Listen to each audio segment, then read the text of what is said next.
кезде Алланың Сирияның талқан болуы. Қазіргі кезде егер байқасаңыз, Сіз көріп отқан нәрселер бәрі әлі амал етуге жарамайды. Хадис па? біреуге қасиетті Құранда айтады. Неге? Себебі олар бізге айтты. Ол қандай мәлімет білесіздер біз? ішпейді, жемейді, шаршамайды, ұйықтамайды. Олар нәпсі деген бұл. Әулиелердің, немесе мұсылмандардың рухы, аруахы дүниеге қайта ма, қайтпай ма? 4-ші күн, 5-ші күн аруах келеді үйіне. Енді бұл жаңа былай айтқанда кейбір суфизмдердің сөзі. 4-ші күн, 5-ші күн келеді, жаңағы иіс іздейді. Егер иіс өз үйінден иіс шықпаса, көршінің үйіне барады. Бар ма сондай? Көрші болмаса, бұл алыс ағайынның ізін іздеп, сондай ол келеді дейді. Енді келуі, бұл дүниеге келуі қаншалықты рас? Бірінші, біздің бұл мәселеде білуімізге тиісті бір-екі нәрсе. Бірінші, әулие, аруах, мұсылмандың, пайғамбардың, шахидтің, кәпірдің, фасықтың өлгенде олардың рух, аруахы қайда барады? Ең бірінші бізге білуімізге тиісті. Бәрі бір жерге бармайды олардың. Пайғамбардың рухы мен жаңағы кәпір Фирауның рухы, аруах бір жерде емес. Дұрыс па? Мұсылмандың рухы бір жерге бармайды. Кәпірдің де рухы бір жерге бармайды. Ең бізге тиісті, білуге тиісті нәрсе осы. Рух, аруах қайда барады? Пайғамбардың рухы, шахидтің рухы, мұсылманның рухы. Екінші, аруах бұл әлемге келе ма, келмей ма? Соны түсінуіміз керек. Ең бірінші, кітаптарда, Мишкат деген кітапта Пайғамбарымыз саллаллаху алейхи ва салламнан хадис келтіреді. Тағы Кашфун Нур ан асхабил қубур деген кітапта Аллама Абдул-Ғани Наблуси рахимулла сол мәселені біздерге анық шешіп береді. Осы аруах өлгеннен кейін олардың рухы қайда баратынын біздерге түсіндіріп береді. Аллама Абдул-Ғани Наблуси рахимулла Кашфун Нур ан асхабил қубур деген кітабында пайғамбарлардың рухын, шахидтердің рухын, тағы салих мұсылмандардың, әулиелердің рухын, қарапайымның, күнәқар мұсылмандардың рухын, тағы кәпірлердің рухын бөледі. Ол пайғамбарымыз саллаллаху алейхи ва салламнан хадис келтіреді. Амма аруахул анбия саллаллаху алейхи ва саллам фаюхраджу мин жасадихим ва тусиру мисли суратиха минал миск вал кафур ва такуну фил джанна ва таъкулу ва танаъаму ва таъаввала бил лейли ила қанадир муаллағатун бил арш дейді. Ең бірінші пайғамбарлардың рухы дейді. Олардың рухы, аруахы дейді, жаңағы кафур сияқты, миск сияқты болып кетеді дейді. Яғни сондай хош иісті болып, олар жәннатқа барады дейді. Жәннаттан барғанда олар жәннаттың жемістерін жейді, жәннаттың жаңағы ләззаттарынан пайдаланады дейді, пайғамбарлардың рухы дейді. Тағы қайтып келіп, өз орнына, арыштың астында олардың орны бар дейді. Пайғамбарлардың рухы дейді. Келіп сол орнына барады дейді. وأما الأرواح أرواح الشهداء دي شهيدтердің рухы дейді فتخرج من جسدهم وتدخل في أجواف الطير طير خضر في الجنة дейді. Шахидтердің аруахы бір жасыл болған құстардың денесіне, жасасына, бейнесіне кіреді дейді. Жасыл болған дейді. Олар не істейді дейді? Фил жанна таъкулу ва танъам ва таъаввала бил-лейл иля қанадил муаллағатун бил-арш. Олардың, шахидтердің де рухы дейді. Жәннаттың ләззаттарынан пайдаланады дейді.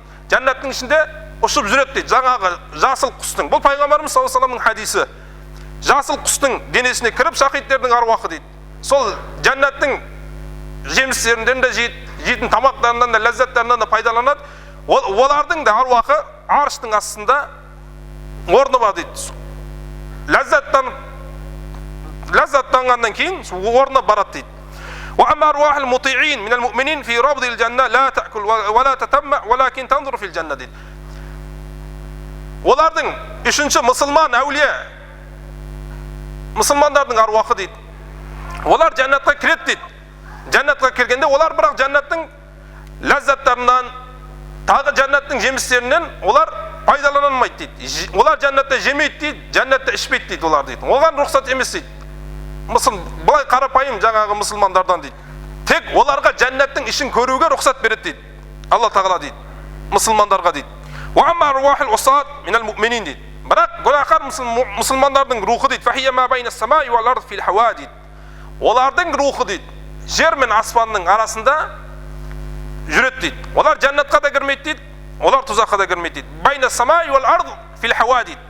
Аспанда мұсылмандардың, бірақ гүнәһар мұсылмандардың аруақы дейді. Олар жер мен аспанның арасында жүреді дейді. Ва амма аруахул куффар фахуа фи ажвафи тайрин судин фи сиджин тахта ал-ард табиа сабиа. Кәпірлердің аруақы қара құстардың денесіне кіріп, 7-ші қат жердің астында жүреді дейді олардың дейді да. Аруақтың болатын жері. Ең соңғы кәпірлердің аруақы қара құстардың жаңағы бейнесінде болып, 7-ші қат жердің астына жүреді дейді. Ең соңғы инна аруахил муъминин фис самаи сабиа яндуруна иля маназилихим фил жанна дейді. Жаңа айттық қой, мұсылмандардың, қарапайым мұсылмандардың аруақы 7-ші қат аспанда өз орындарын жәннатта қарап жүреді дейді, күнде дейді. Бірақ жәннатқа кіру, жәннаттан ләззат алу оларға рұқсат емес дейді. 7-ші қат аспанда мұсылмандардың аруақы жүреді дейді. 7-ші қат аспанға барып, жаңағы өз жәннаттағы орнын көреді дейді. Онда түсіндік, кәпірдің, мұсылмандың, жаңағы пайғамбардың, шахидтің барлығын аруақ бір жерде емес. Дәрежелеріне байланысты. Екінші, біздің жаңағы мәселемізге қатысты аруақ бұл дүниеге қайта ма, қайтпай ма? Құран аяттарда келетін болсақ, Алла Субхану ва Тағала көптеген Құран аяттарда аруақтың қайтпайтын, яғни бұл дүниеге келе алмайтынын біздерге анықтап айтып береді. Мысалы, Муъминин сүренің 100-ші аятында Алла Субхану ва Тағала айтады: "Лаалли а'малу салихан фима таракту калла иннаха калиматун хува қаилуха ва мин вараихим барзахун иля яуми юбъасун" дейді. Адам бұл дүниеден қайтқаннан кейін дейді, ол барзах әлеміне алып барады дейді. Барзах дегенде бұл дүниемен жаңағы ақиреттің, ол ақиретте де емес дейді. Толық ақиретте де емес, толық дүниеде де емес дейді. Бір себептермен ақиретте жүр дейді, бір себептермен дүниеде жүр дейді. Оның ортасында дейді, барзахун иля яуми юбъасун дейді. Ол ақиретке де толық бара алмайды дейді, бұл дүниеге де келе алмайды дейді. Барзахун иля яуми юбъасун. Яғни бұл дүниеге аруақтың, жаңағы өлген адамдардың аруақы келе алмайды деген сөзді Алла Субхану ва Тағала анық біздерге айтып жатыр. Оған ол лаалли дейді, ол Алладан тілейді дейді, мен бұл дүниеге қайтуын сұраймын деп дейді. Алла Тағала оған рұқсат бермейді. Ва харамун аля қариятин ахлагнаха аннахум ла яржиун. Біз қандай қалаларды, ауылдарды біз азаппен оларды құртқан болсақ дейді, олардың аруақын бұл дүниеге қайтуын харам қылдық дейді. Яғни қайтып, олар бұл дүниеге қайтып, амал жасап, басқа амалдарды қыла алмайды дейді. Жанды алғаннан кейін бұл дүниеге қайтуды біз харам қылдық дейді. Алла Субхану ва Тағала жаңа Әмбия сүренің 95-ші аятында айтады. Яғни аруақ бұл дүниеге қайтып келе алмайды дейді. Біздің осы мәселені түсінуден көптеген мәселелер шешіледі.